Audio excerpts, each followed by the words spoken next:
Hello, everyone, and welcome to our inaugural event of the CAPLA Lecture Series. My name is Oscar Lopez. I am a senior lecturer as part of the School of Architecture at CAPLA. I am the current chair of both the CAPLA School of Architecture Lecture Series and the Greater CAPLA Lecture Series. It is my sincere pleasure to be here with you all tonight. One of my drives and passion is to inspire others, and I take great joy in curating our lecture series. A critically important part of any great community, bringing people together to share ideas, start conversations, and dream big with the hopes of creating change and impacting the world. Bruce Mao famously asks of us that we allow events to change us. And to all the students here tonight, I ask that you seek meaning in everything you do and allow this event to change you. This momentous evening is 1 year in the making, and we could not be prouder of coming together with everyone here this evening as we celebrate Arizona's birthday with Professor Lesley Lokko as she visits Arizona for what we hope is only the first time. I would like now to take this opportunity to share our University of Arizona Land Acknowledgement Statement. We respectfully acknowledge the University of Arizona is on the land and territories of indigenous peoples. Today, Arizona is home to 22 federally recognized tribes, with Tucson being home to the Odam and the Yaqui. Committed to diversity and inclusion, the university strives to build sustainable relationships with sovereign Native nations and indigenous communities through educational offerings, partnerships, and community service. I would also like to take the time to thank some of the amazing people that helped shape this event today. First, I would like to thank Professor Laura Hollingren, whose visit to the 2023 Venice Architecture Biennale sparked the conversation in inviting Professor Lesley Lokko to be with us here tonight. It was during Laura's visit that she saw firsthand the curatorial work of Professor Lokko's Laboratory of the Future exhibit, recognizing that within that body of work, architecture was being explored in a critical way that was beyond just the building. Important questions were being asked through the work being shared. Questions that shared a common theme of imagination. Professor Lokko stated that it is impossible to build a better world if one cannot first imagine it. Through continued conversations with our CAPLA Lecture Series committee, we crafted what will become the mission of this series: to inspire optimism and wonder in our changing world. And we could not ignore the parallels between our mission and Professor Lokko's challenge to imagine a better world. For these connections, I would like to thank Laura Hollingren, who cannot be with us here in person, but is joining us via our live stream from Paris.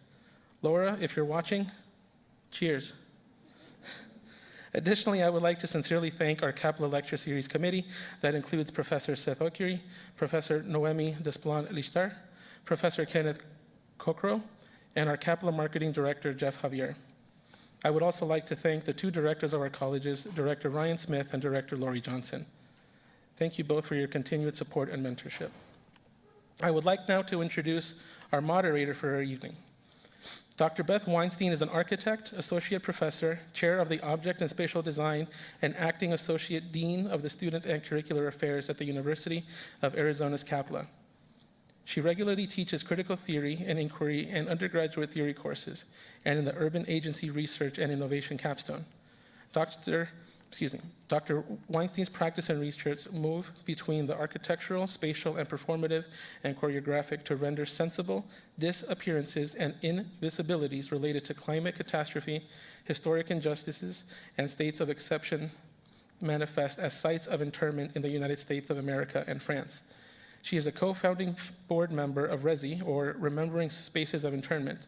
Her recent publication, Architecture and Choreography, Collaborations in Dance, Space, and Time, published by Routledge in May 2024, examines the conceptual underpinnings, generative processes, and outcomes of 40 choreographic experiments. I thank you all once more for being here with us tonight, and please join me in welcoming Dr. Beth Weinstein. Thank you.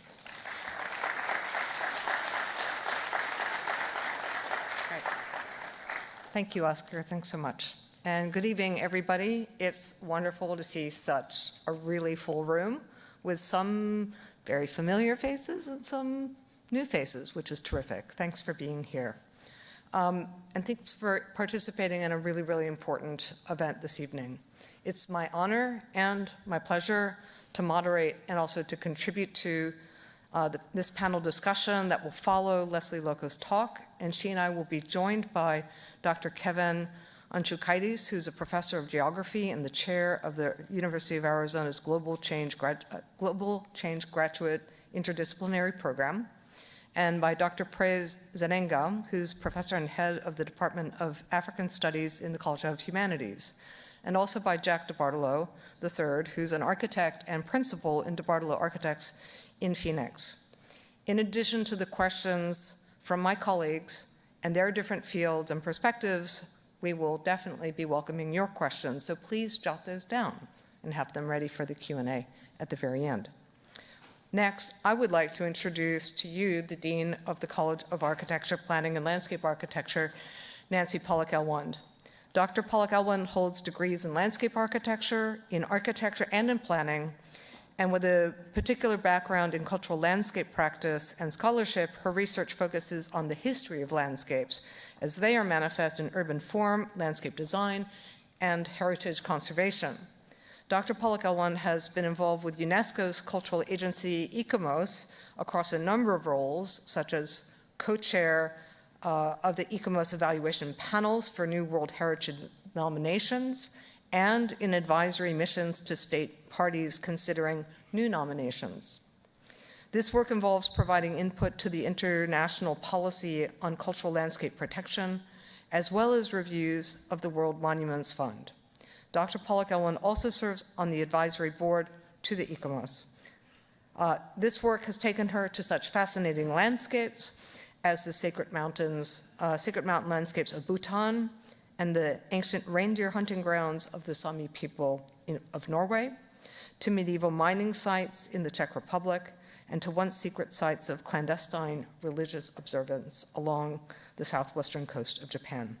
Please help me welcome Dean Nancy Pollock-Elwand to the stage to introduce this evening's notable speaker. Thank you.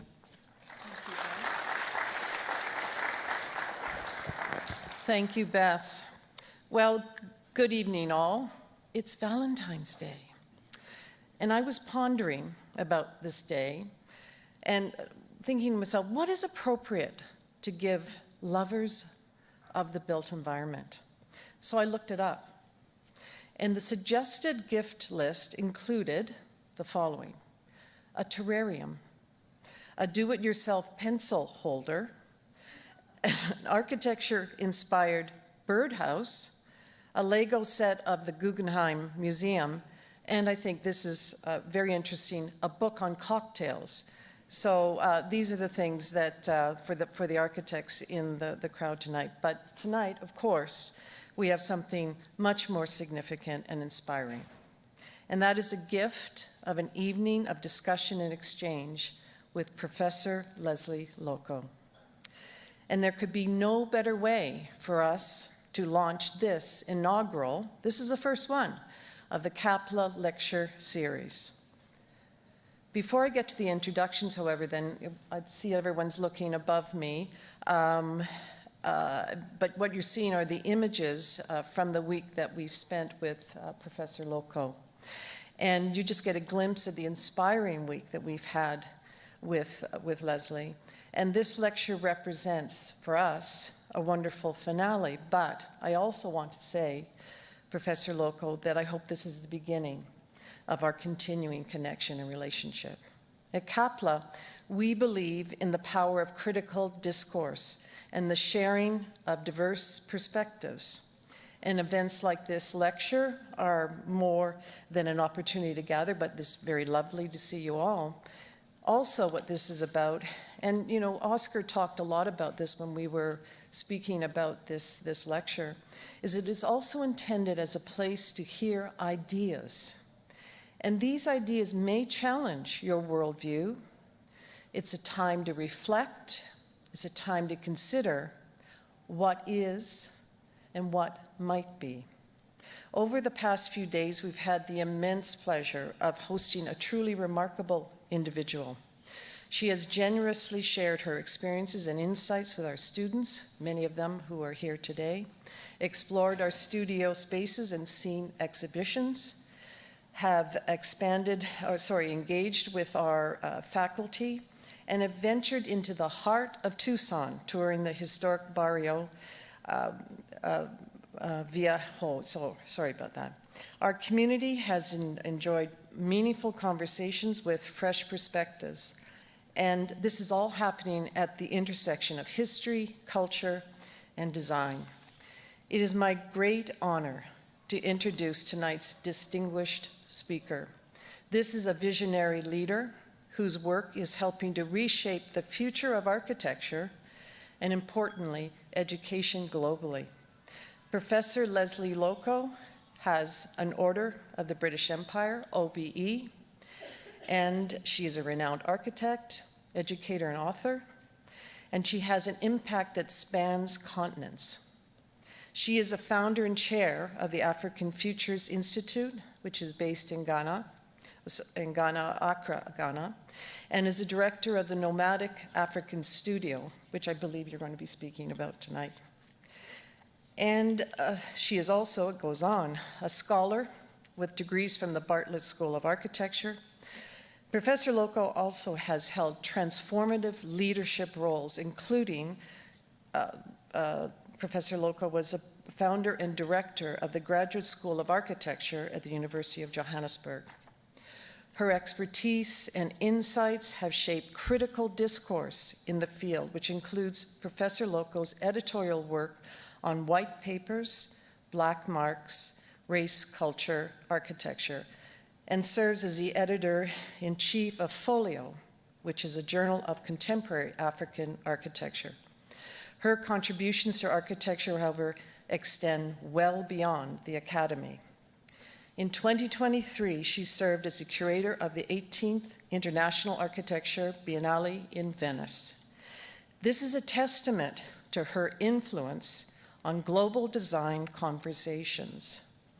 Her remarkable achievements have been recognized at the highest levels. She was awarded the OBE, which was for services to architecture and education, in King Charles New Year's Honours List, and in 2024 received the Royal Institute of British Architects Royal Gold Medal, which is the UK's highest architectural honour. Most recently, she was named one of the world's 100 most influential people in the Time 100 list. So please join me in welcoming Professor Lesley Lokko.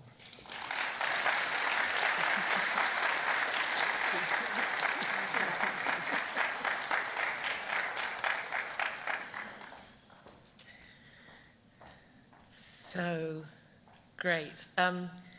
Good afternoon, evening, everyone, and thank you enormously for the honor of speaking at the College of Architecture, Planning, and Landscape Architecture here at the University of Arizona. It's my first ever visit to Arizona, and I'd like to thank Oscar, Laura, and everyone who worked so hard to make this possible. It's a particularly special invitation because Arizona and Africa are not the most likely of bedfellows. One is a state of around 7 million people, the other is a continent of nearly 1.5 billion. But in the invitation letter, a sentence stood out. We think of southern Arizona and the larger region as emergent, like parts of Africa. It's here that environmental, demographic, political, and socio-cultural trends are already underway that will soon characterize the rest of the country. It is striking that this is happening in the longest continuously inhabited part of North America. I feel the same way about my home continent. We are simultaneously the world's oldest and youngest continent. Every single person in this room tonight at some point came out of Africa. That is just a fact. So to call us emergent is both true and not. And with an average age of just under 20 years old, we are the world's youngest continent, and also the world's fastest urbanizing. So it is in Africa that the trends that Laura speaks of will soon characterize the rest of the world, not just the rest of the United States. Migration, immigration, language, aspiration, revolution, protest, and climate change are already shaping our world in ways that would have seemed far off and dystopian 20 years ago. Yet equally hope, courage, ambition, imagination, these characterize both contexts in equally powerful ways.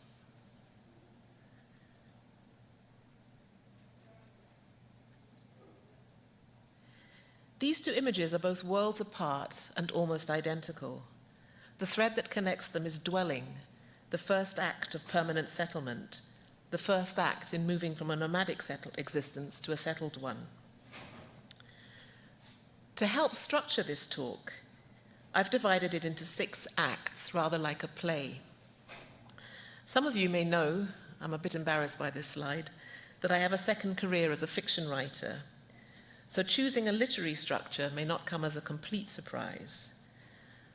I also use quite a lot of video in my presentations, mostly because the context that I come from is generally very far away, conceptually as well as literally, and it helps to provide a more immersive experience if you are able to actually see and hear and feel it, as well as see it. As architects, we are so adept at reducing the complexities of the world to lines on paper, although the sophistication of architectural renders looks set to overturn that skill rather more swiftly than we predicted. But video also allows us to open up the world and to bring it to life. The videos I show, or I will show, are almost exclusively the work of others, certainly not my work. But I show them for 2 reasons.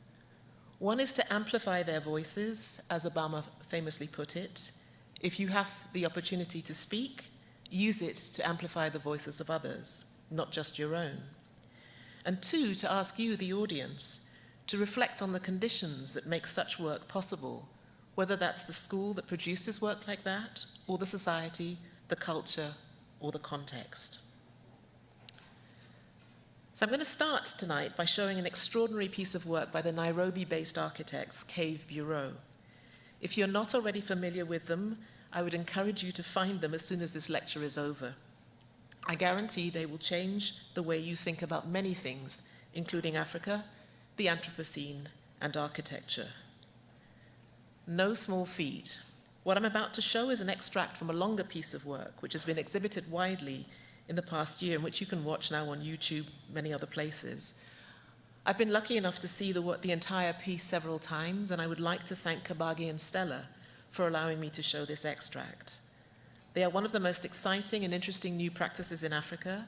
Thinkers, visualizers, filmmakers, writers, builders, curators, and as the name suggests, amateur cavers as well. They are intimately and passionately committed to building knowledge as they are to building buildings. For me, they embody a new kind of architect, one whose practice expands to occupy spaces both in the center of our discipline and at its edges, which are increasingly important ways of thinking about our complex, intertwined environments, built, natural, artificial, digital, ancestral, and how to intervene, protect, shape, and steward them.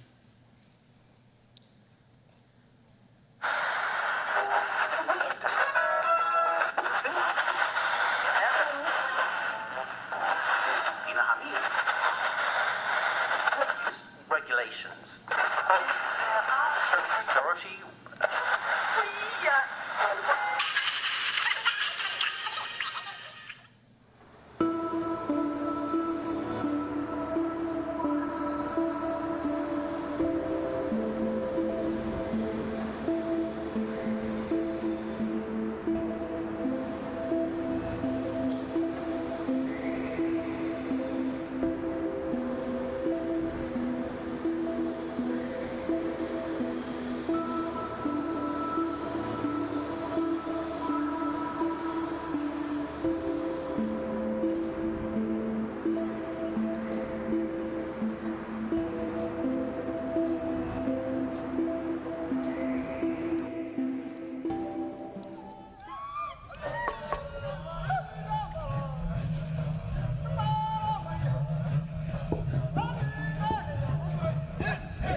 Hapa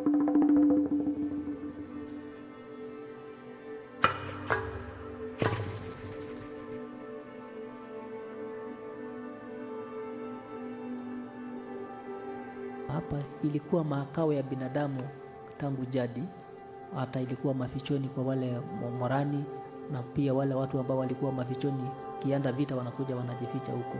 Wakati ya vita ya Maumau nilikuwa kijana kama huyu.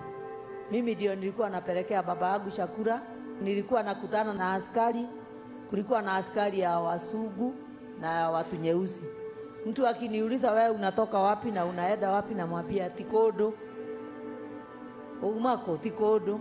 It's the experience of being in a place like this where it's literally another world. It's undiscovered, it still goes deeper. So my fascination is more to do with a force of nature that exists as a cave, as an unknown, and things that live here that we probably do not equate them to living things. And ultimately, together, it creates this ecosystem that allows for other things to thrive, that benefit other living things that we probably don't give a care for because humans are at the top of the table. Humans definitely are destroying the earth for their own things that they think are much better. Kuna baadhi ya wanyama ambayo pia wameifanya hii cave kama makao yao. Hapa tuko na bunge la nyani, wanakusanyika huko, hata saa hii ndio sasa wanaanza kuripoti, wanakuja wanalala huko. Kuna pia wale popo ambao wanaishi huko, ambayo wanasayansi wamesema ni hiyo aina tu ndio inapatikana hapa. Tukitoka hii cave, kuna cave nyingine ambayo iko 50 meters kutoka hapa, ambayo watu wa kanisa wanakuja na wanatumia kwa maombi. Mtu anakuja anakaa siku kadhaa, unapotoka huko anasikia sasa ameongea na Mungu na amepata breakthrough katika ile maombi yake. Kwangu mimi nimeona hii environment ya cave ni kitu ambayo imetusaidia, lakini kuna hiyo threat ya development. Nyinyi mkiona hapa kuna ile mambo ya geothermal, na serikali imeanza kupata tamaa ya kuja huku na kufanya hiyo development ya kuchimba moto ya mvuke katika hii mlima ya Suswa. Hatujui kama wale wanyama bado wataendelea kuishi huko. Tuko na experience moja kule Orkaria ama Hell's Gate, kuna wale wanyama ambao walikuwa wanaishi huko kama the egret eagle, makao yao imeharibika. I am also not for speaking for animals, so I could never kick out animals so that humans can live better. I'm all for having the baboons stay here, the bats, everything that seems to cause destruction, because it's not really the animals, it's the humans who need to maybe think of other ways where they can live together with these animals. Magatinia mĩtĩ, na hĩndĩ ĩrĩa maratinia mĩtĩ matireciria macirahi andũ aya.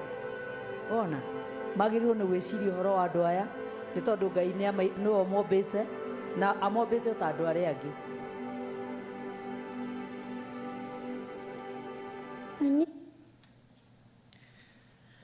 Astonishing change is underway in Africa, where the population is projected to nearly double to 2.5 billion over the next quarter century, an era that will not only transform many African countries, but also radically reshape their existence and their relationship with the rest of the world.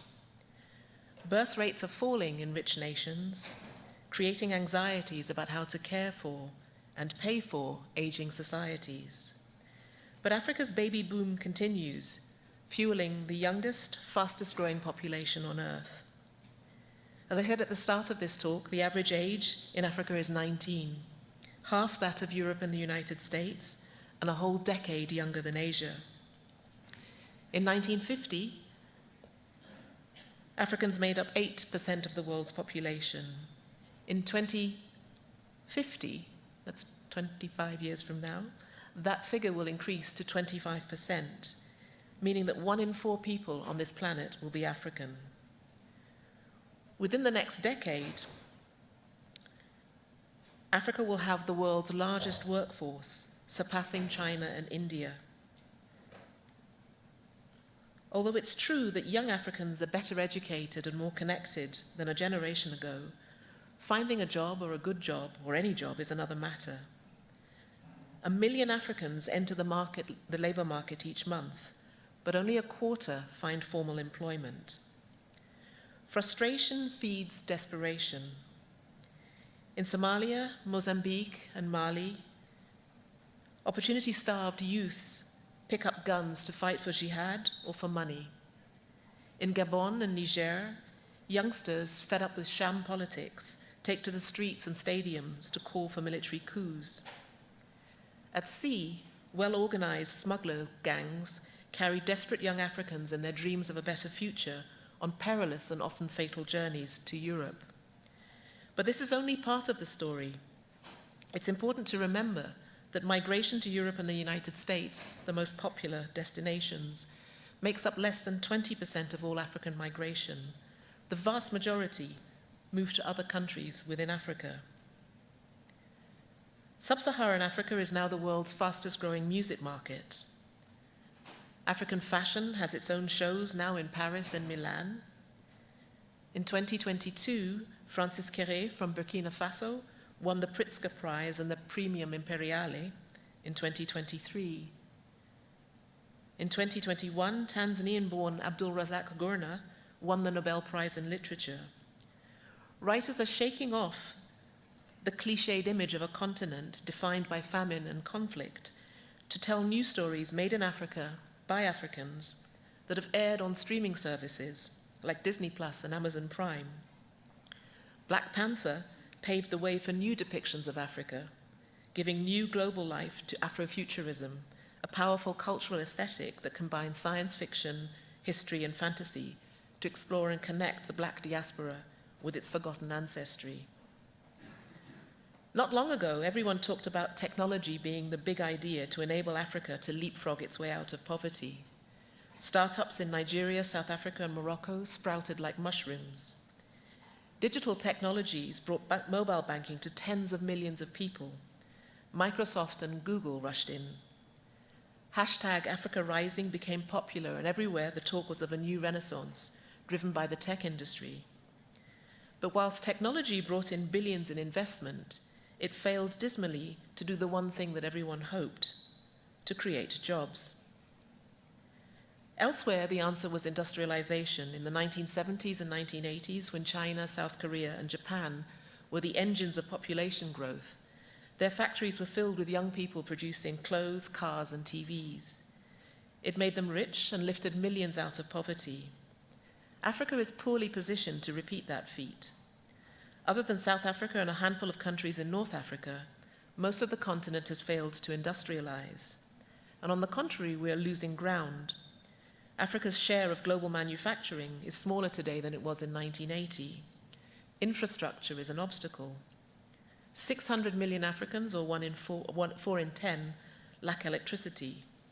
An average American refrigerator consumes more power in a year than a typical person in Africa. But what if we had the courage to think about these statistics differently? Instead of playing in inverted commas catch-up to the rest of the world, thinking about how to industrialize, mechanize, boost productivity, and continue to endlessly grow, what if we viewed the term growth differently? Instead of gross domestic product, the financial measure of the market value of goods and services produced in a specific time period by countries, what if we adopted a different set of values? The King of Bhutan did exactly that in the 1970s, stating that gross national happiness is more important than gross domestic product, prioritizing overall well-being and happiness over purely economic pursuits. Since its inception, the idea of GNH, gross national happiness, has not only shaped Bhutan's development policy, but has also resonated globally. In Bhutan, it is made up of 9 domains encompassing psychological well-being, health, balanced time use, education, cultural diversity and resilience, good governance, community vitality, ecological vitality, and living standards. Less stuff, but conversely, more wealth. And in thinking about what I wanted participants to focus on in the Venice Architecture Biennale, I brought together the two terms decolonization and decarbonization. For me, it was the first step in trying to frame social and economic justice and environmental justice as two sides of the same coin. It is easy to forget that the black body was Europe's first unit of energy, labor. It is a short step from framing land as capital to framing bodies in the same way.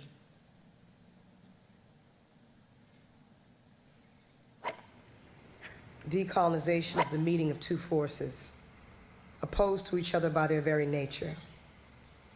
Their first encounter was marked by violence, and their existence together, that is to say, the exploitation of the native by the settler, was carried on by the impact of a great array of bayonets and cannons.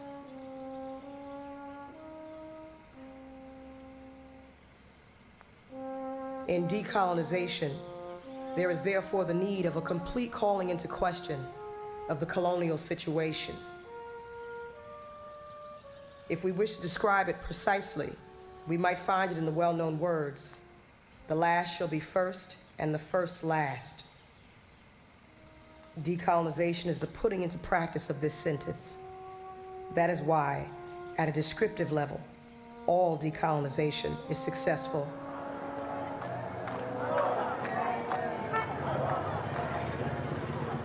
The naked truth of decolonization evokes for us the searing bullets and blood-stained knives which emanate from it.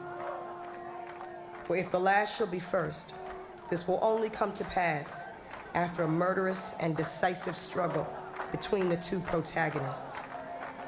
That affirmed intention to place the last at the head of things can only triumph if we use all means to turn the scale, including, of course, that of violence.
Much has been said about the laboratory of the future, contrary to the criticism that architecture was nowhere to be seen in the exhibits.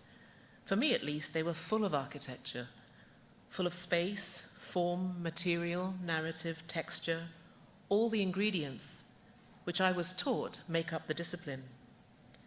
My brief to participants asked them to envisage the exhibition as a kind of workshop, a laboratory where architects and spatial practitioners across an expanded field of disciplines draw out examples from their practice that chart a path for the audience to weave through, imagining for themselves what the future can hold.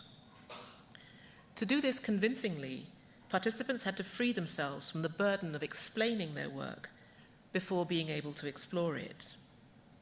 And to explain myself more clearly, I needed to step sideways from architecture towards literature and towards a novel by the South African writer J.M. Coetzee. The novel is Elizabeth Costello, published in 2003. It's about a famous aging writer who travels around the world giving lectures. Her first novel was about women's liberation, and her audience expects her to be an energetic fighter for equality. She is not, however, much to everyone's disappointment, including her own son. In one of the chapters, Costello accepts a free cruise on a ship going to Antarctica in exchange for entertaining passengers with an undemanding course of lectures. She finds herself paired with a Nigerian novelist, Emmanuel Edugu, and listens to herself giving her opening talk, The Future of the Novel, and is not sure that she believes in what she's saying anymore. Indeed, she no longer believes very strongly in belief. Belief may be no more than a battery which one clips into an idea in order to make it run. Edugu gives a talk on the novel in Africa, but what he has to say seems depressing to her.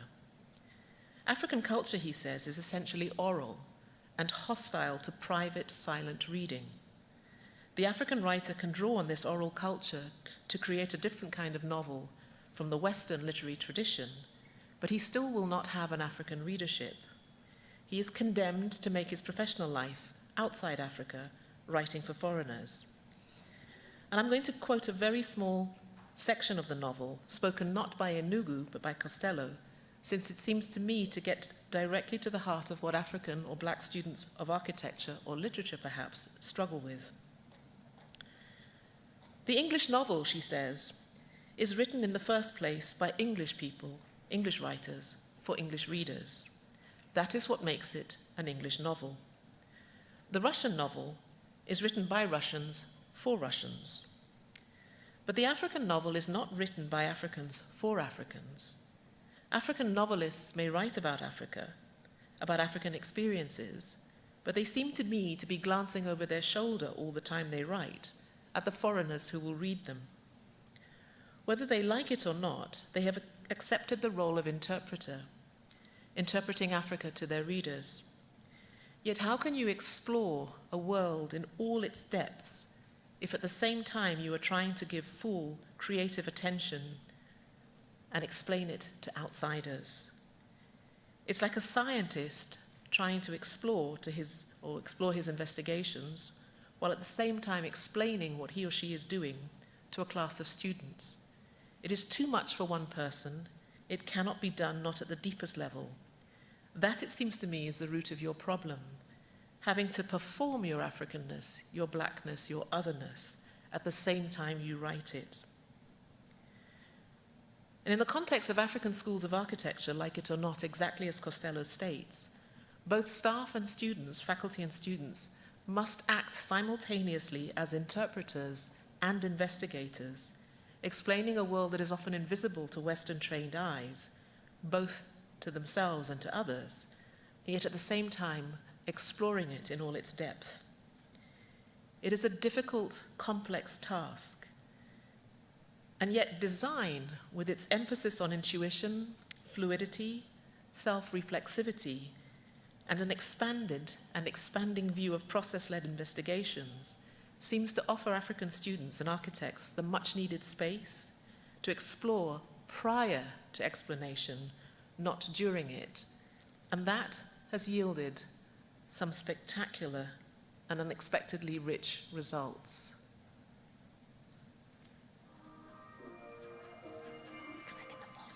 I was very inspired by the kind of creative process that an architect undergoes when they're given a particular project. And that's exactly the kind of process that I do when producing my speculative art world.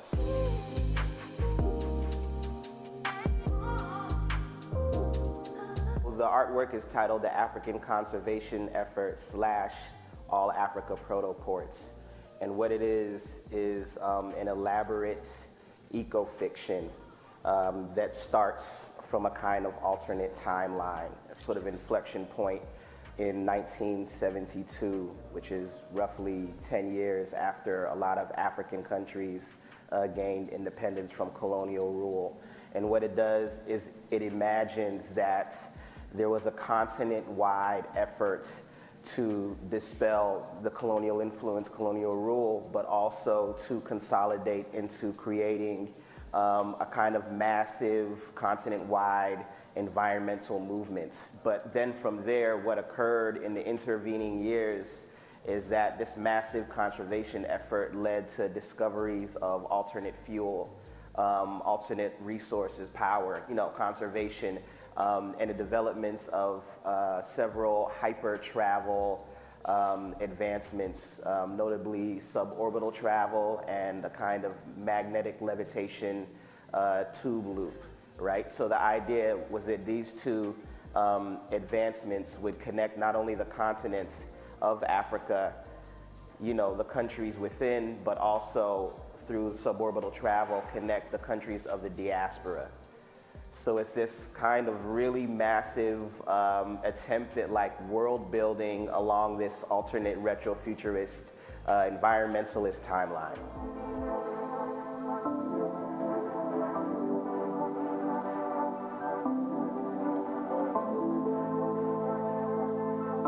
So I kind of run the length of things that are more studies of just a kind of visual aesthetic, a language of travel in, the early 70s and what that looked like. Because travel was still a relatively new phenomenon at that time, right? And it still carried this kind of intrigue and prestige. But now in this fictional world, there is hyper travel, right? So it's even more so. So kind of drawing from that aesthetic of, early 60s, 70s travel ads, advertisements and language, the uniforms that were worn by flight attendants, by pilots, really reimagining what that might look like within the context of, this sort of large African travel complex, research complex.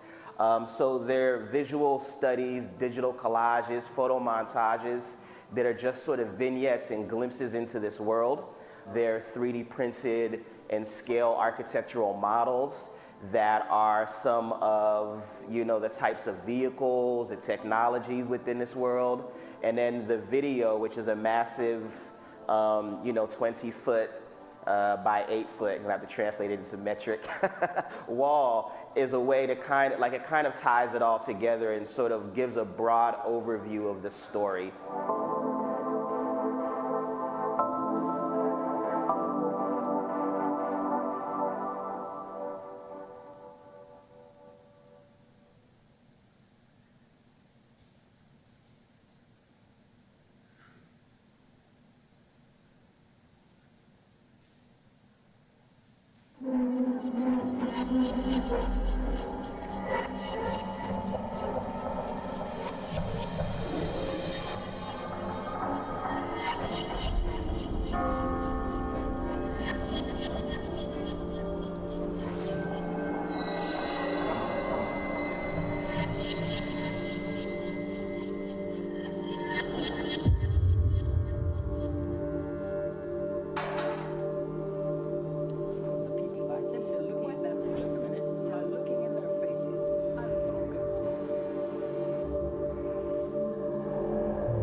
My favorite expression over the past 2 years has been, the next time I say I'm going to open a school of architecture, please shoot me.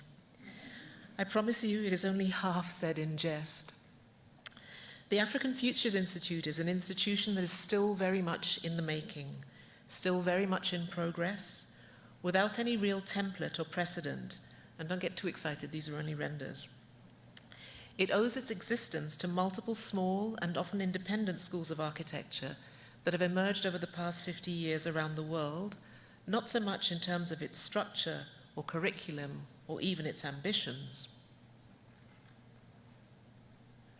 but more in the idea of a radix, an experimental rhizome of ideas and perspectives brought together in a single place, the institute or the program, and in our case, through our networks of talks, courses, and research. Our big design project, and this is becoming clearer to me every day, isn't so much the design of a space, a building, a program, or even a school. It is much broader than that, and therefore much harder to describe. I don't mean to suggest that it's any better, just broader. Everything that I have been interested in over the past 30 years, both as an architect and as a writer, has been about the endless, constant shift of meaning from one medium to another, one culture to another, one discipline to another. Difference matters, not because it is different, but because different viewpoints, different histories, and different experiences of the world contribute in rich, creative, and meaningful ways to scholarship and to our shared understanding of what it means to be human. I want to be very clear on this point, that questions of identity, of race, of ancestry, of language, of heritage matter because they add to scholarship, they do not detract from it. Difference, however it is conceived or constructed, enriches us, matures us, and it deepens us. Sometimes it replaces outdated and irrelevant material, but I want to insist that the impetus for change must be one of generosity, not animosity.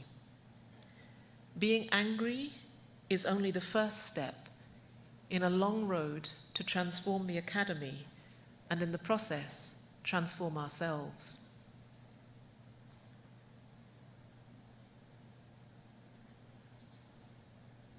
The puppeteers string me up. My wrists hang limp in the air. I am everything they want me to be. To be a girl is to boil over and evaporate in the same breath. To love and be loved silently. To be a boy is to get my way. To be gendered is to answer every question before it is asked. To ask no questions. I follow my cues. I say all the right lines. The puppeteer speaks in my mouth, jerks open. I speak only when I am spoken for. Obedience is a safer body than mine. His movements are my movements, as if I were just an image in the mirror, and I let it happen. Gender is a puppet show. It's ventriloquism. Whatever it takes to fool you, there is no easy escape. Costumes letting my body escape me. But I am learning how to become, how to fight through dysphoria and disobey, to untangle this body from the girl I was once woven into, to unbuoy my joints from whittle blocks. I snapped the strings that have held me safe but sorry. They snap back and leave telemark bruises. One, for every time I let my femininity be replaced by whatever it is I've escaped to. Change is not easy. I wish my body didn't need a gender. I wish I didn't have to be a real boy or a real girl. I wish I didn't have to be real to be allowed to exist. 30 years after first hearing the term emergent to describe those of us who have always been considered to be at the margins of the West's discourse, I've come to understand the word differently. Rather than see ourselves as one or the other, emergent or established, I like the fact that these two poles are always in play. In other words, it is possible to be both emergent and established. Both of these statements are true. And both keep us continuously regenerating, reinvigorating our worlds through ancient understandings and future imaginings, neither complete, one without the other. And that, I think, is what makes us modern, not the skyscrapers and highways and smartphones and self-driving Teslas, but the ability to reconcile who we once were with who we wish to become. To respect the past and the future equally requires a kind of conceptual and imaginative agility that few disciplines give us the tools to do. Curiously, architecture, and by that I mean the full spectrum of the spatial disciplines, does exactly that. The Italian word for design, disegno, is both noun and verb, both a sign and an act. The act of drawing forth from the imagination into reality. The drawing is the vehicle, and today, a drawing can be made of anything, not only charcoal and lead. As the arsenal of tools at our disposal widens, so too should the arsenal of possibilities. That, to me, is the hallmark of modernity.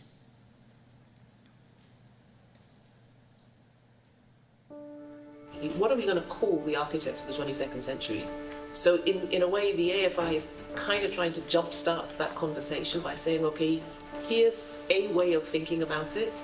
Here's a curriculum or a set of concerns or a series of disciplines that we think are necessary. And instead of thinking about, the typical 72 modules, 140 credits, a bit of history, a bit of design, a bit of technology, which is kind of how our curriculum is put together.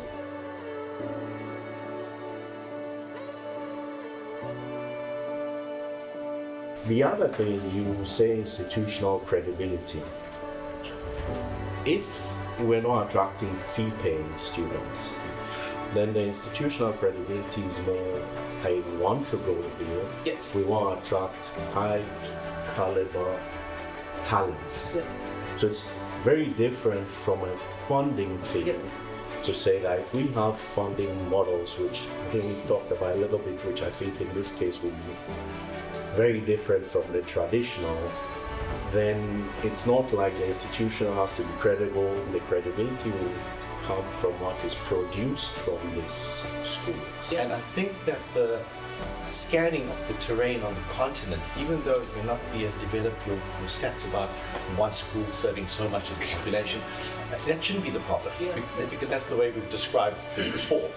But if we look at a decentralized model of asking where's not the pressure points, but these little moments that we want to tap into, and it may not present itself as a school, it may present itself as a set of actors who are part of an alliance network of sorts. Yeah. And so now what we're saying, I think, is that this is a unique set of training or a unique set of pedagogies that would enable somebody to work here, to do that, so somehow develop the end ecosystem.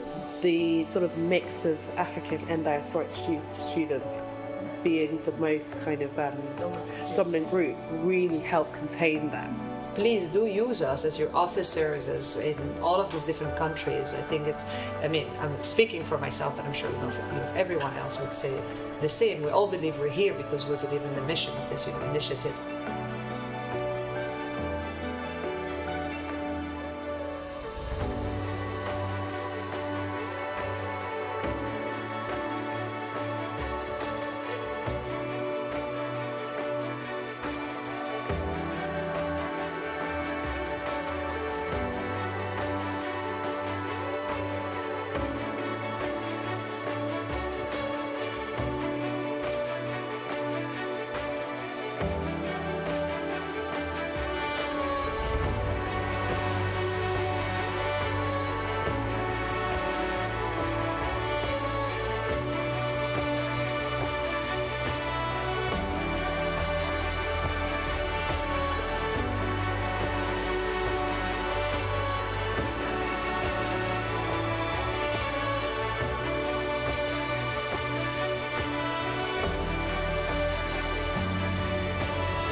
So to end this talk, I'm going to return almost full circle to storytelling.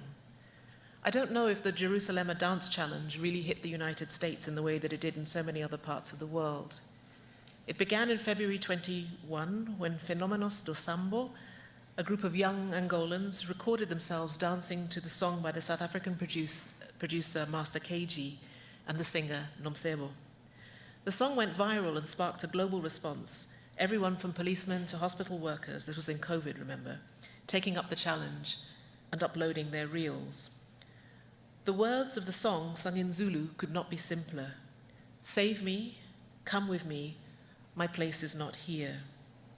It is a poignant tribute to migration, under pressure everywhere, nowhere more so than here, and a reminder that we are all migrants, all out of Africa, all seeking the same thing, better. Jerusalem, ikayalami, ilonoloze, uhambe nami, zungangishilana, dawo yami, ayikholana, buso wami, awukholana, ilonoloze. Dawo yami ayikholana buso wami awukholana ilondoloze zuhambe nami ilondoloze.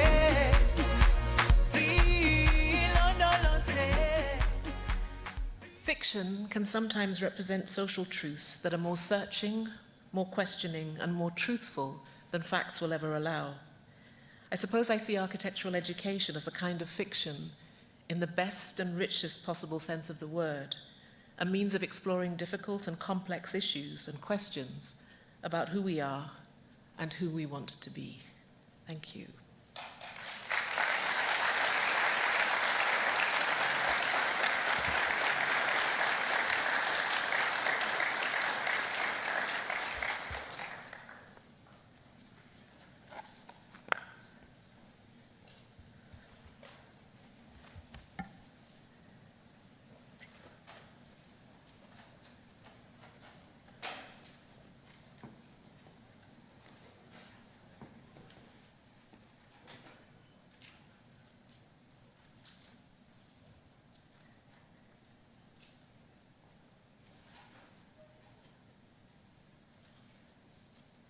Are these working? Yeah. I want to invite the other panelists to the stage.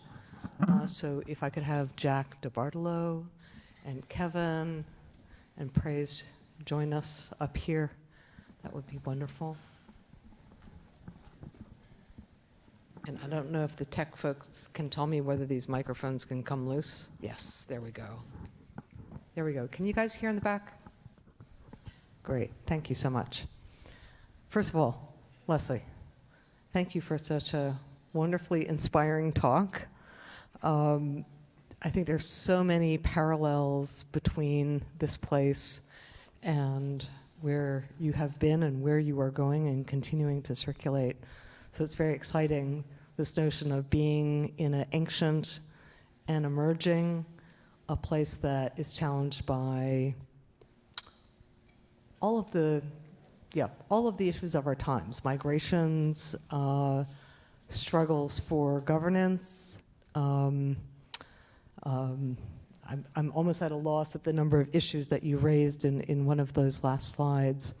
But I want to just start with, there were so many wonderful terms, both in your talk this evening, but I think also that appear in a number of the texts that we've been enjoying about the margins and the marginalized, the temporal in-betweens and gaps and slippages, this kind of expanded and expanding field and networks, movements and displacements, both plural futures and identities, the inter and the extra disciplinarity and the richness in that, the textures and the textile, the oral and the sonic, and how all these things contribute to our understanding of space. On perhaps a sharper tone, the violence and memory and re-memory that you'd refer to, and at the same time play and speculation, joy and collectivity, the performance and the event, the diasporic and the indigenous, the time-stamped and the enduring, the new world and colony, and power and empowerment. So I'm wondering if you could perhaps, I think you've spoken to this a little bit already, but the both and, the complexity of the both and of all of these things when you're talking about the emerging, and I'm going to have to refer to my notes here. Yeah, the emerging and the ever-present and enduring, all at the same time.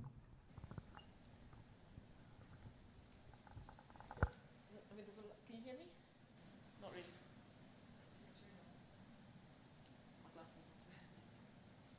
Can you hear me now? Yeah, great. There's a lot of questions in there, so I'm going to try and sort of think about the one that rises to the surface. And I guess it starts with a both and. It's probably clear to everybody here that I'm mixed race. So I have a Muslim Ghanaian father and a Scottish mother. But I was raised by my father.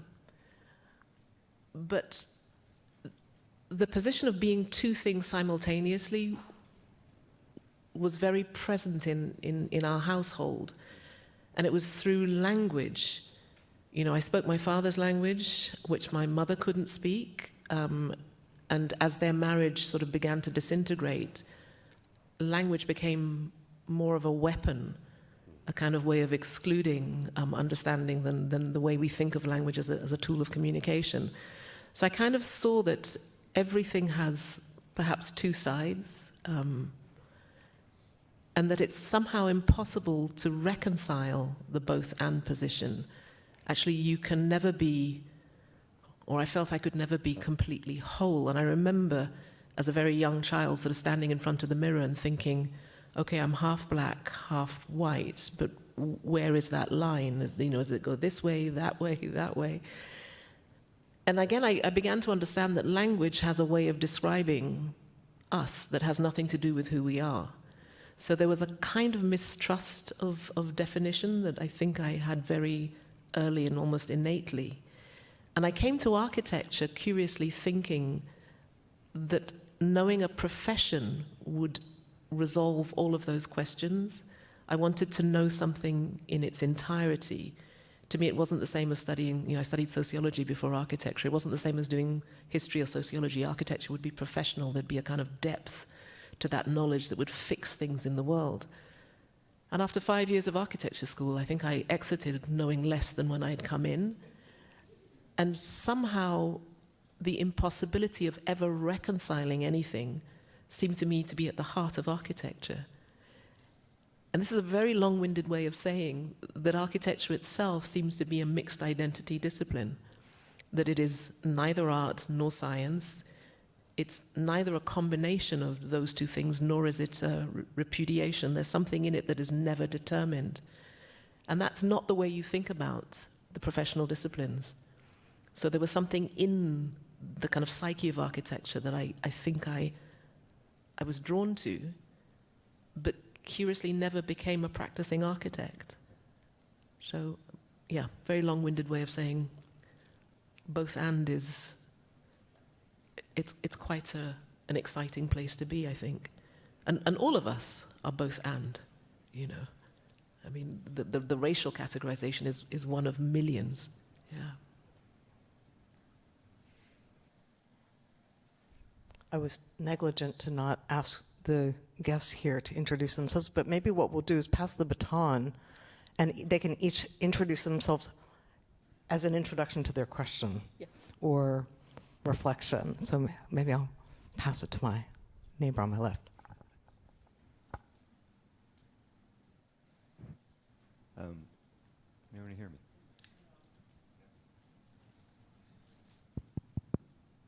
How's that? Never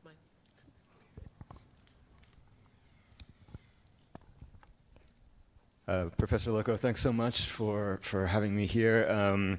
My name's Kevin Antrikaitis. I'm a professor of geography, as well as in the Laboratory of Tree Ring Research here, the first laboratory of tree ring research in the world. And I'm the principal investigator of a lab within that lab called the Past Landscapes Lab. So I was really interested in these ideas of memory and of landscapes and many of the topics you touched upon in your talk as well as your written work.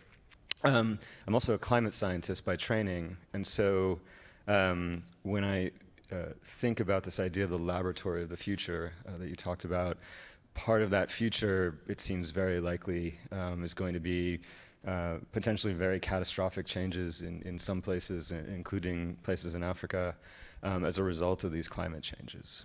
And at the same time, as you mentioned, there's considerable migration occurring from where people have been to new places, to new countries, but also from landscapes that people have knowledge of and memory of into, often cities, but certainly landscapes that become unfamiliar.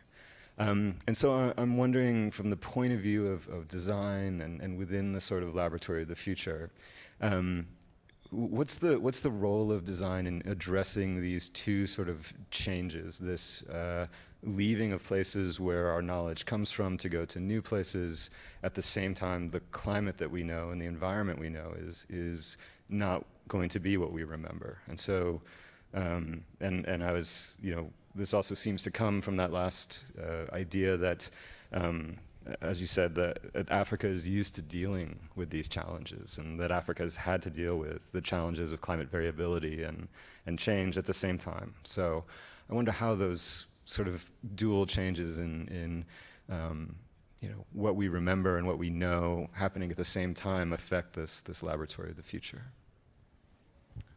Yeah, it's a really interesting question. I mean, I think we all carry where we've come from in language, in ritual, in material culture, even in things like etiquette, the way you address each other.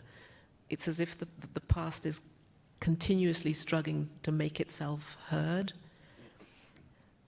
And I think that the migration patterns that we're seeing now are so traumatic in the sense that you leave everything behind. And part of the challenge of the new place is finding the space to reenact those things that have been forgotten. So for me, that act of continuously remembering things, whether it's through naming, I mean, where I'm from, you name in a very different way from Christian names. You name to remember the kind of important names in the family, for example. So small acts like that seem to me to be our resistance against losing everything. I think what's very different now is the speed and scale at which we are forced to move. And I think what architects or what designers fundamentally do, I think, is that we're trained to put things together that don't look as if they belong together, to somehow synthesize things that don't belong. And through work with students over the past sort of 20, 30 years in very, very different contexts, I've found that if you open up the curriculum of architecture to embrace all of those kinds of conditions, actually often the answers are already within many of the students. What seems to be difficult, and this has only been my experience, is of students knowing that they want to say these very complex things about the past, about movement, about identity, about belonging, but having to fight the curriculum in order to find the space to say it. So for me, the question of how pedagogy is set up to enable that kind of remembering or rememory is a tough one. And architecture at one level is you think of it as being something that's about rootedness and fixity and foundations and stabilization. It's a very stable kind of discipline. But increasingly, the things that we bring to it are not about stability. They're about the opposite of it. So how does this discipline support that? And I think somewhere deep in the DNA of design is always the drive to do that. So my name is Jack DeBartolo. I'm a practicing architect in Phoenix, and I think what intrigues me most that stands out from something you said is this idea of a nomadic school of architecture, this nomadic environment that instead of becoming a melting pot of cultures where everyone's coming together to a central place, it has relocation to it. And I'd love to hear a little bit more about what's in your mind when you are thinking that and as you've been developing that with your colleagues. I mean, the idea for the studio came to us after the Biennale. So we had run the Biennale College for the first time. And there were 6 of us who had kind of emerged out of this experience almost sane, not quite sane, but almost. And we were sitting in a restaurant somewhere in Venice. And we just started thinking about, well, what if we did this experiment? You bring together 30, 40, 50 young practitioners, young academics, young graduates, young students together. And rather than try to stabilize them in an environment that the institution, the school, how about if we are all destabilized? So what happens when none of us have any firm ground? And I noticed from the Biennale College experience, what was hardest or most challenging was not the participants, it was the faculty.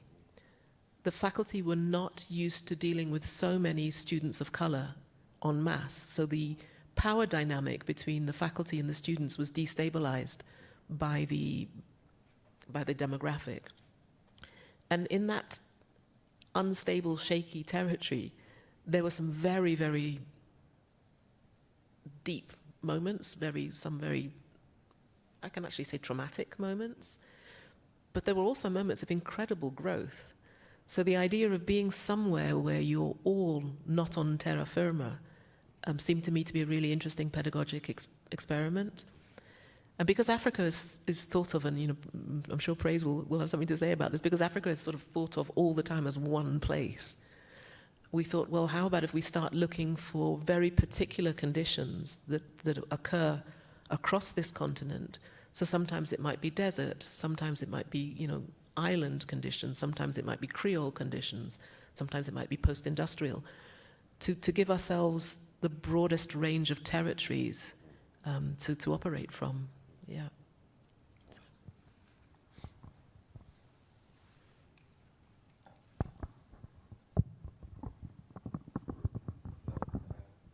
That's the one that's not working. Okay, 1, 2, testing. Thank you so much. My name is Praise Zenenga. I'm the head of the Department of Africana Studies. I have a background in theater performance and dance and a little bit of music. So I am kind of interdisciplinary and I live in between spaces. So I also happen to have a background in literature because my other graduate degree was in English literature. And so I'm fascinated by a range of words that were raised in the conversation. There were words like scars, memories, remembrance, this past struggling to make itself heard. You raised issues of identity, heritage, history, ancestry, and most importantly, memories. So memory, as we know, there are positive memories and negative memories. And when I think of memories, I think of our past, our history. I am originally from Zimbabwe, which is a neighboring country to South Africa. The country itself is named after a monument, which is a living history or relic of some stone walls that were built without mortar. Some of them are curved, some of them are straight, some of them are conical towers.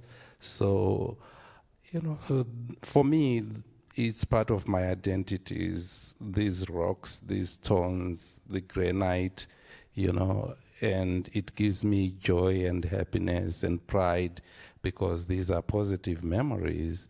But also fast forwarding to now, each time I go to Zimbabwe, every summer, I meet truckloads carrying black granite going, I don't know where. I meet truckloads carrying loads of lithium. These are just rocks at the back of trucks, loads and loads of lithium, not to talk about coltan, which is like trucks carrying mud and shipping it out. And you talk to people, they talk about whole mountains disappearing, being melted, being blasted. They don't even know what chemicals are being used to melt those mountains. But the first thing that happens is that there is no fish in the rivers. Then the goats and the sheep start to die. Then the cattle start to die. Then the wildlife starts to die. So we talked about catastrophe as well. So those are some of the, negative memories, recent memories. But you also talked about the future, the laboratory of the future, and that, for me, that conjures what we struggle with and the grand questions that we try to answer as we fashion new curriculum. People say the jobs that we are training our students for now may not even be there. Nobody is sure, but we are all convinced that the future is global and the future is green. The future is interdisciplinary. The future is digital. So when you talked about interdisciplinary and the mixed identity that you were talking about, I was thinking of that. But most importantly, to close, I wanted just to comment about what is the future of architecture in light of what you have said. You said one important thing that what happens in Africa happens to all of us, So, those rocks and the shiny, dark, black, shiny buildings we see when we drive downtown, when you go to Denmark, when you go to Malaysia, when you go to everywhere in the world, So what is the color of the future? I mean, I've often said that education is both the kind of battleground of the future, but also its promise. And I wouldn't normally ever quote Tony Blair, but I'll do it now, where he said once that education promises the best return on investment. And in many senses, it's true at an economic level. I mean, I think there's the relationship between education and material wealth is already well known. The better educated, generally the richer a society.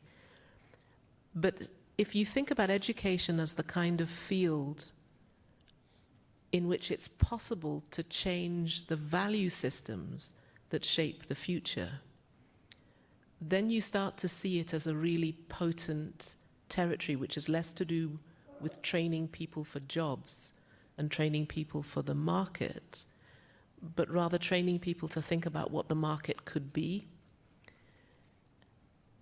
And having spent 30 years in education, it's probably likely that I would say that, because that happens to be the milieu that I know the best.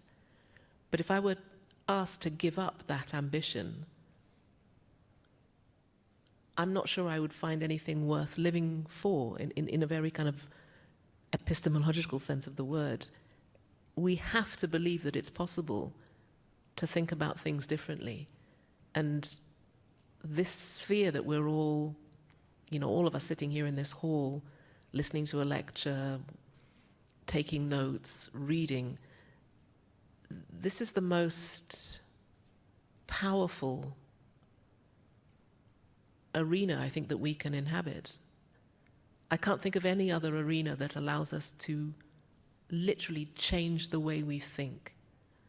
And it's for that reason that I think that the university pedagogy, curricula are so important.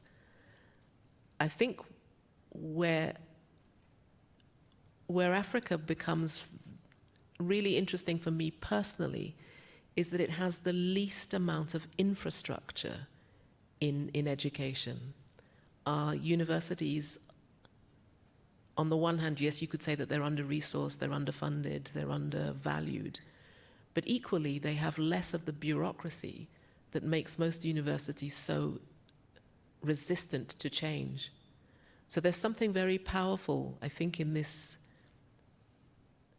moment where there's incredible hunger for knowledge and incredible ambition to change things, and yet the least amount of infrastructure available to make that change. So in some ways I go back, I mean, I live in Accra. At one level I despair. I mean, Accra is a phenomenally ugly city. And if you were to ask most people, what is your vision of a beautiful city, they'd say Singapore or Dubai. I mean, I've got nothing against Singapore or Dubai. But I mean, we simply can't afford to rebuild Singapore and Dubai in every major city on the continent. But that insecurity, that vulnerability, that fragility is also a place of immense energy. And when people say to me, you know, you've been teaching for 30 years, which are the students you've enjoyed teaching the most? Hands down, African students. And there's something about the hunger for difference that I don't find in other places. Yeah.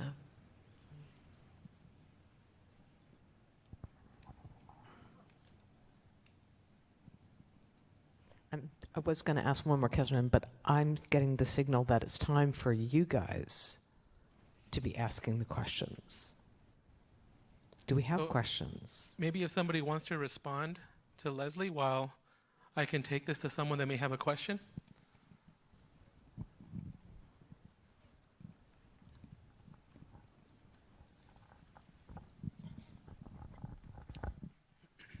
Hi. Hi. Over the summer, my mom and I got to go to Venice and see the art biennale there. And I just, seeing all the beautiful exhibits and like learning about all the messages that each country was trying to convey was really amazing.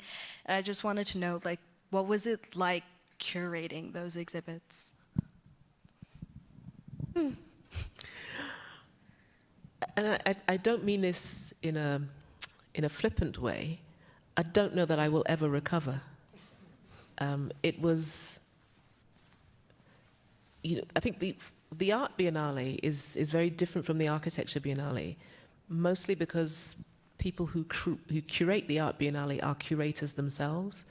Most of the architects who curate the architecture biennale are architects, they're not curators. So the job of curating an exhibition of that scale is likely something none of us have done before. But also in an art biennale, the work that the curator chooses generally exists. I mean, it's either in museums or in galleries or in artist studios. But for the architects, you know, you have to ask people to make work because that work represents generally work that exists somewhere else. So the administrative and the kind of logistical challenge of trying to bring on board 70, 80, I can't even remember how many participants we had, 96 or something.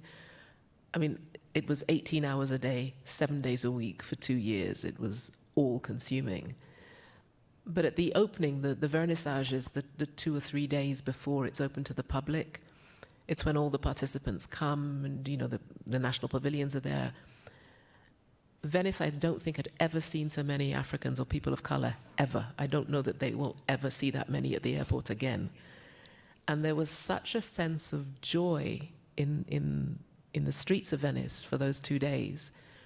People were literally just crying. It was so powerful. So, yes, there were sleepless nights and, you know, wondering if you're ever going to make it. But then there were these other moments of kind of existential happiness that you know, I will carry with me to my grave. So it was very much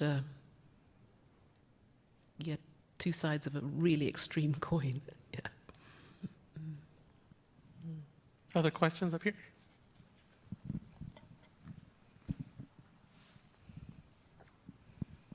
Hi, Professor Lokko. Firstly, I just wanted to thank you for sharing your knowledge and time with my school. And secondly, my question relates to your position as a pioneer, not only decolonizing space, but decolonizing thought. Was there a particular moment in your experience where you realized the urgency in decolonizing education? I think there's been several moments. When I moved to South Africa in 2014, I was invited to apply for a position as a professor in an existing school of architecture. And just after I got there, the roads must fall and the fees must fall student protests erupted. And suddenly decolonization was on everybody's lips. I think many people sort of knew what was meant by it or knew it as a phrase, but the student protests absolutely hammered it home. And there was a very particular moment of about 6 months to a year in which the ground kind of moved from underneath people's feet, and it was possible to set up a new school. So there was a kind of a violent resistance and then an opening. And I remember thinking when Black Lives Matter happened here that the same thing would happen, and it didn't. And so for me it was a real moment that you recognize that a rupture in one place can lead to an opening, and in other places it can lead to a closing down. I think in South Africa it was very, very clear, not just to me, but to everybody who was there, that decolonization had to happen now, but also that decolonization would be a process. It wasn't going to be a thing. It wasn't as if in 2 years' time we're all going to wake up suddenly being decolonized. I think there was very much an understanding that this is going to be a process, and that process is still ongoing. I think in other places in the world, not just the US, but certainly in Europe and the UK, that process has been met with an awful lot of institutional resistance because it will undo so much of what the society is built on. I think in South Africa it was a different kind of context. And curiously, if where I'm from, in Ghana, most people wouldn't really understand what's meant by decolonization. We were never a settler colony. We were a colony that the British took minerals, and no British person ever came to be Ghanaian.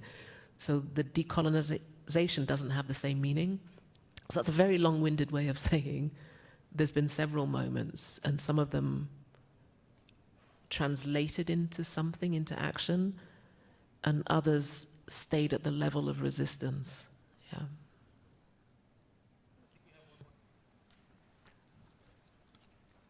So in your lecture, you mentioned the African novel is not written for the diaspora, but for outsiders. As a storyteller and as an educator, what ways would you say we could bridge that gap of storytelling and... I think it's already happening. The novel Elizabeth Costello was written in 2003. And I would say probably in the last 5-10 years, the African diaspora, so Africans living outside the continent, have also burst onto the literary scene in a way that, 20 years ago we had, 3 or 4 literary giants. Now we have many. And it's also become clear that there are forms of narrative and storytelling on the continent that might not be in books.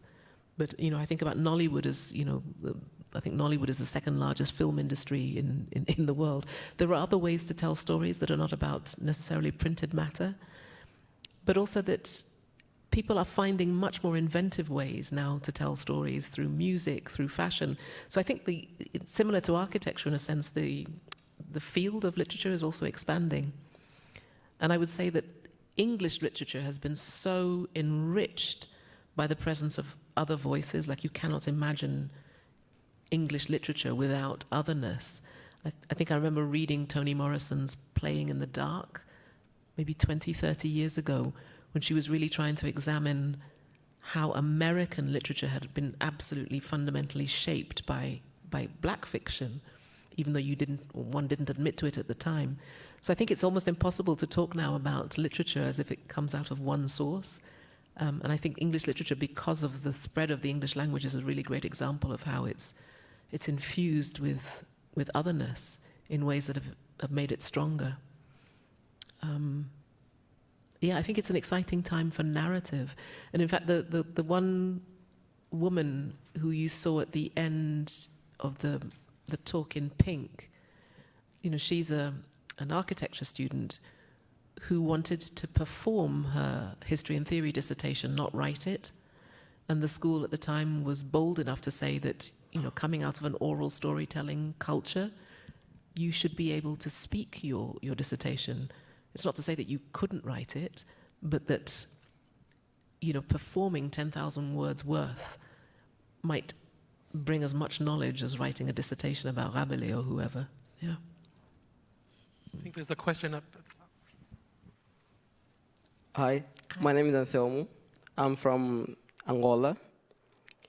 And my question is, you talk about the African Future Institute aims to reshape the architecture discourse from the African perspective. Mm-hmm.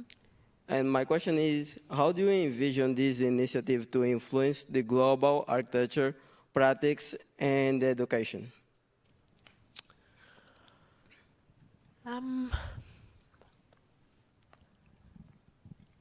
I think if I think too hard about that, we won't do it. So for me, the important thing is to make the platform, which is the studio, the nomadic studio, as robust and rich and creative as possible, and not to worry too much about how it will influence others. Like, I'm more worried about how it influences those of us who take part. And I've seen over the last sort of 10, 15 years how if you think too much about how what you do will be received, you often lose your voice. When I first started writing fiction, one of the things my agent said to me is, don't think too much about how your reader will read you, just write. And I feel the same way about the Nomadic African Studio. I feel we just have to do it and then see. I think we have one more question, then we'll turn it back to the panel to get one more perspective, and then we can close it out. Awesome, thank you. No, thank you for that wonderful talk and just bringing that to us. I was curious, I was kind of surprised that the idea of violence was in some of those narratives and those videos. And it made me think about an Adam Curtis documentary I was watching recently.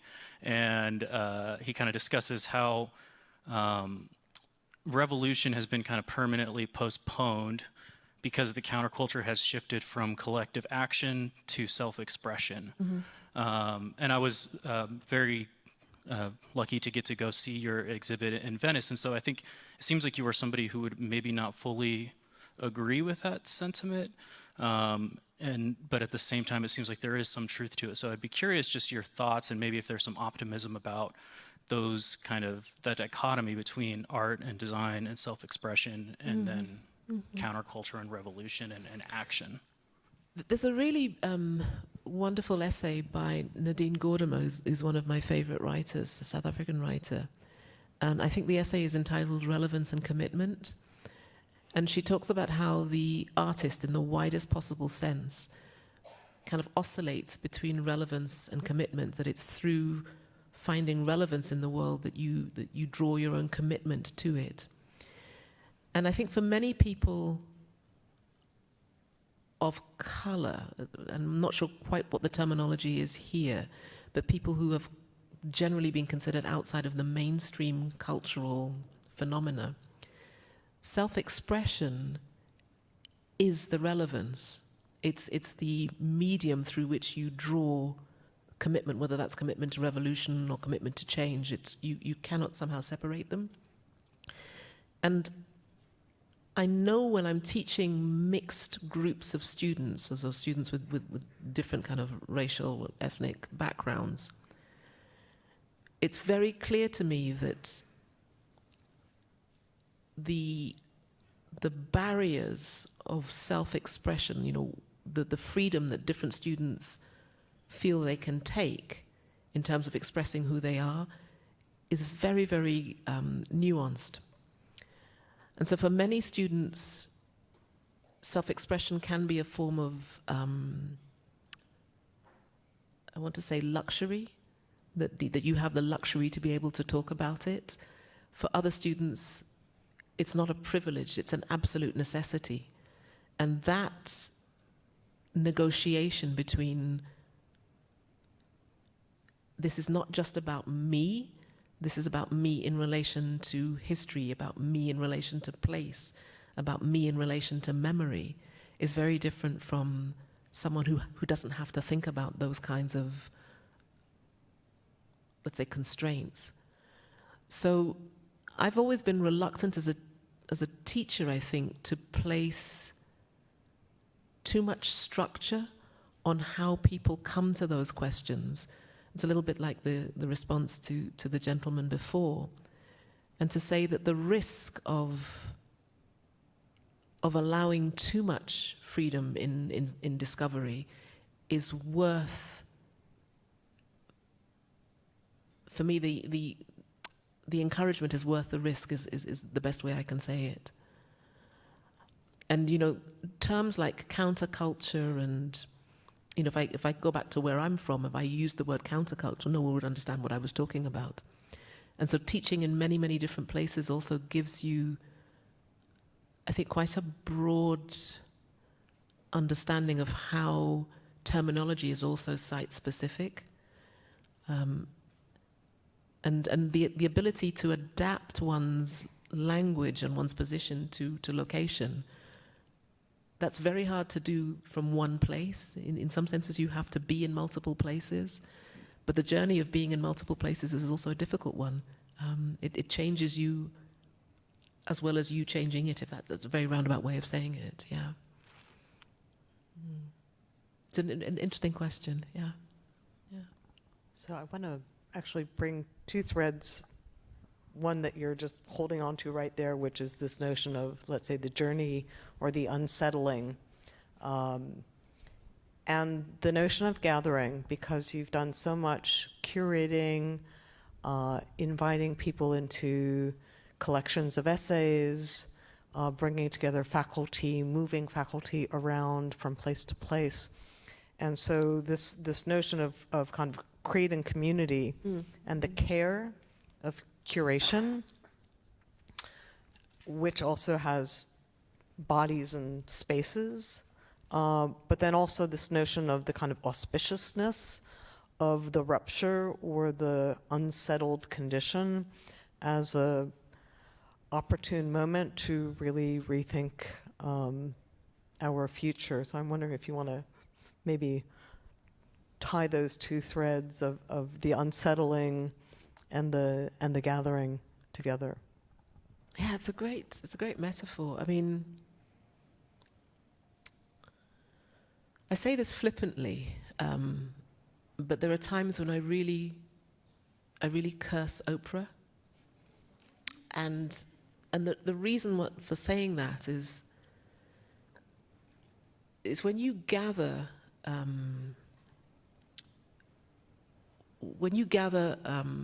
people, experiences, places, whatever, that are fundamentally unsettled, and that there's a kind of tension in the kinds of people that you bring together, and sometimes that's personal, sometimes it's experiential, sometimes it's innate. The figure of the black female as the person who can somehow draw that together is very Oprah-esque. You're somehow not just the convener, but the healer, and that can be utterly exhausting.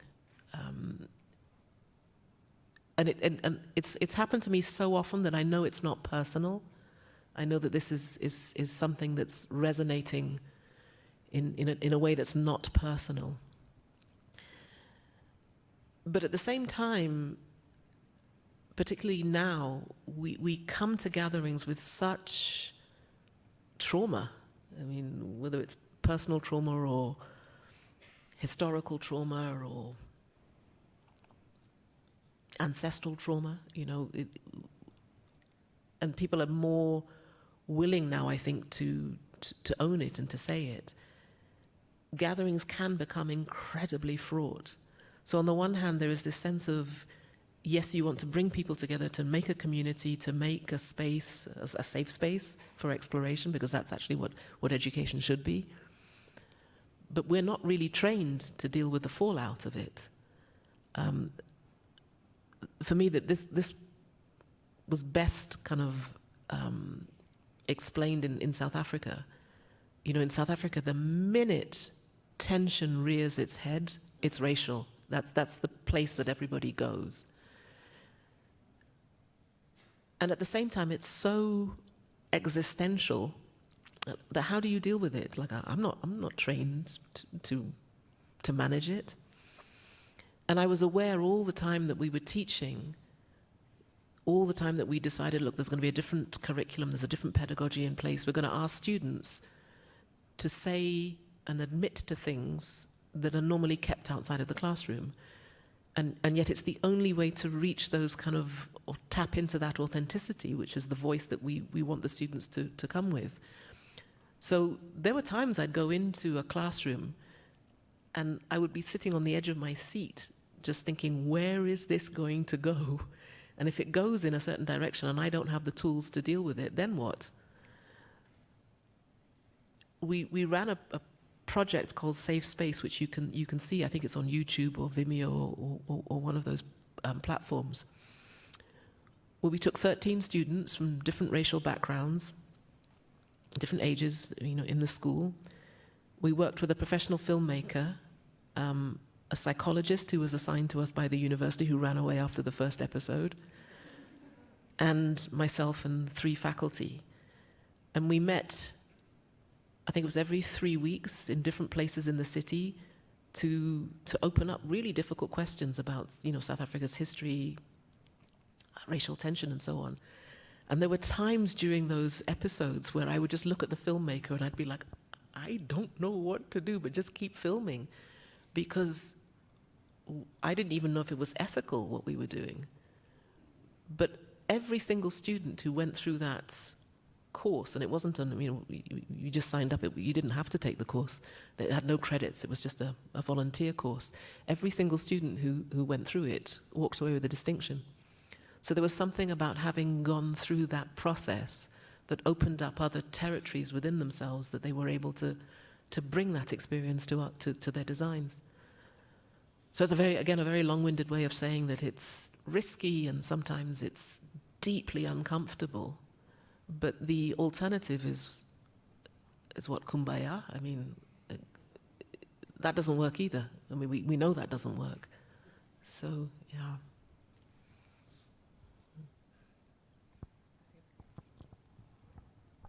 Thank you. And I'm going to turn the last word over to Nancy, our dean, to wrap this up. Yeah, I'm so not jumping up on this stage.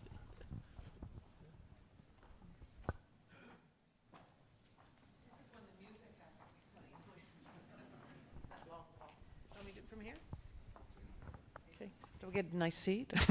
No, Beth. So first of all, I started the evening by talking about self-reflection. That is one of the purposes of these talks and the lectures. And I have to say that these are my reflections coming from this evening.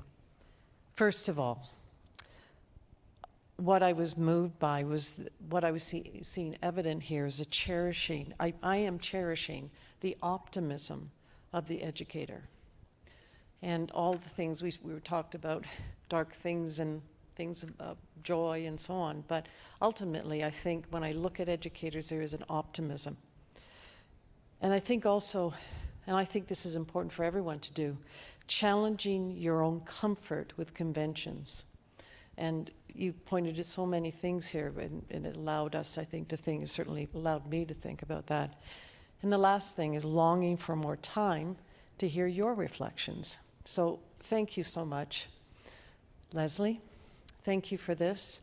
I've got a number of thank yous that I have to go through because, you know, they talk about the village, it takes a village. Well, actually, it takes a city to do this this week.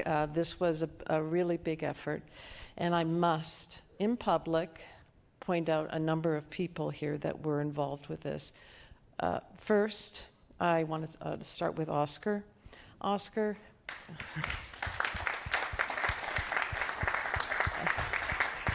You, honestly, as the CAPLA Lecture, I'm looking at your title here, CAPLA Lecture Committee Chair, you've been working at this for months, if not a full year, with your committee, the members are here, to thank them as well, but your leadership, your hard work, your persistence, and this was supposed to happen last semester, and we just kept going, and really was Oscar saying, we're doing this, we're going, and so I'm glad for your persistence, Lesley, but also Oscar for your leadership through this. This was a big lift, and I want to thank you. This is a gift to CAPLA and our inaugural lecture series that you've kicked off in a fabulous way.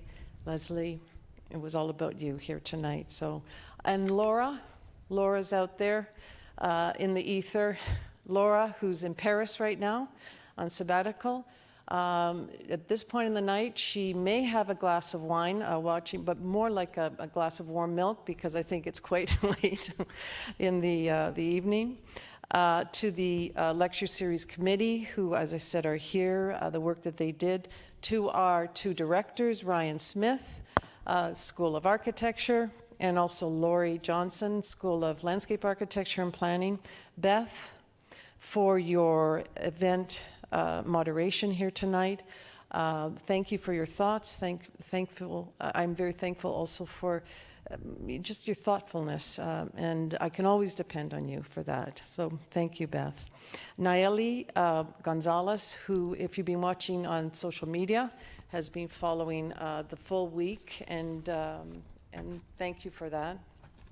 To Emilio, and there's a number of other people, so please bear with me, because there's been a lot of people. Emilio Mamero, Elaine Godoy, Janet McFadden, Carmen Robles, and Bob Vint for the wonderful tour of the barrio. Bob, I saw you here earlier. You're someplace here. Bob, thank you for that. Claudia Capel-Joy and Rick Joy, who hosted the beautiful sunset happy hour that we had in the barrio in their joint studio. To Jack, to Kevin, to Praise for sharing your impactful perspectives here this evening. And I must also say to Biocommunications and the University of Arizona Health Sciences for this beautiful setting for this inaugural lecture. But special thanks, and I know that we have people online, the alumni who are visiting us here today. Thank you for being here, but also online. And to the CAPLA students and faculty who are responsible for this exhibition of the research that we see here.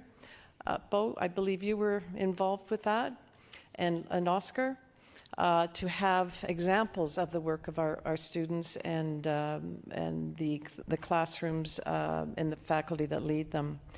And I've got a few more here. CAPLA student group leaders who hosted Professor Lokko during the student barrio tour and lunch, of which we saw many of the pictures. And importantly, finally, the new friends who have found us in the CAPLA and this lecture series and the guests who are here tonight, thank you for joining us. Thank you all for joining us at this inaugural CAPLA Lecture Series. This is only the beginning. So thank you very much. I'll remind you that we have a reception now, and so let's continue the conversation. And thank you again for being here, and again, thank you, Professor. Thank you.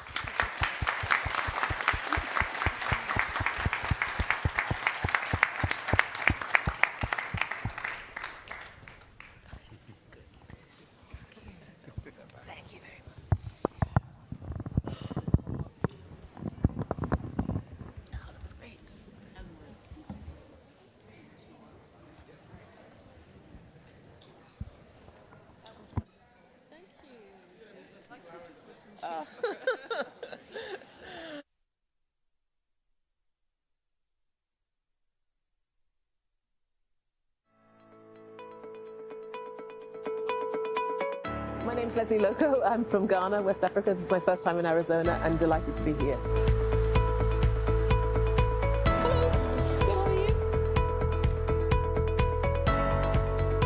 Very different image of Tucson before I got here. I think somehow my image of it was more Las Vegas, of endless suburbia kind of disappearing into the desert, and it's very, very different.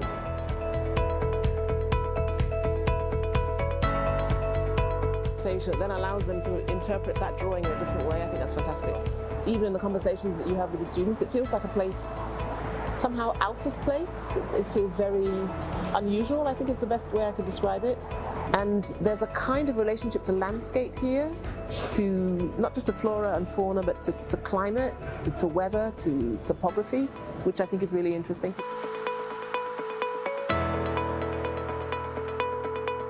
Students are uniformly enthusiastic and passionate and engaged. It's been lovely. You know, Africa is the world's oldest and simultaneously the world's youngest continent, and we are often described as emerging, which I think is strange given that we've been around for so long. So there's a kind of inherent contradiction between what this place is and how it's viewed, which is very, very similar to where I'm from.